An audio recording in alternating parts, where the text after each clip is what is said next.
السلام عليكم. النهارده هنعمل مع بعض رز الصياديه. بصوا معايا شوفوا المكونات ايه هي. دي معلقه سمنه، ودي معلقه زيت، معلقه كبيره على فكره، ودي بصلايه كبيره نزلنا بيها اهي، فرمناها كويس او تقطعيها على ايدك زي ما تحبي.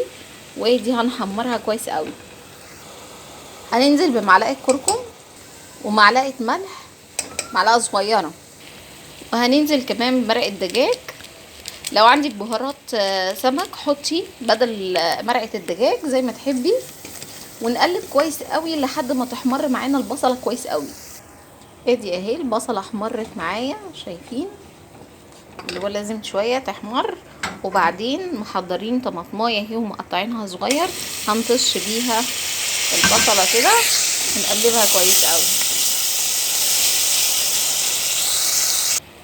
ادي اهو بعد ما الطماطم دبلت شويه مع البصل، ننزل بكوبايه التانية.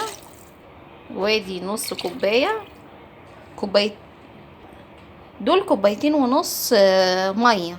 مقدار الرز انا عاملاه كوبايتين رز بنفس الكوبايه دي، يعني نفس اللي هتعايري بيها. نقلبها كويس وبعدين ننزل بالرز. الرز اهو انا حطيته، دول كوبايتين رز، لازم تبقي غسلاه وشطفاه كويس قوي ومصفياه سايباه يتصفى كويس. وبعدين هننزل بيه، نزلناه اهو شايفين.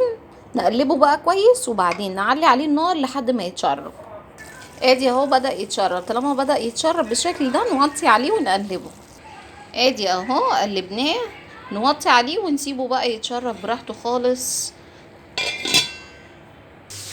ادي اهو الرز خلص معايا، شايفين اللي هو اتشرب وبقى مية مية وكل حاجة بقت تمام،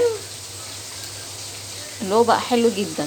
الرز الصيادية من احلى الاكلات واللي هو يعني لذيذ جدا. يلا بينا نقدمه.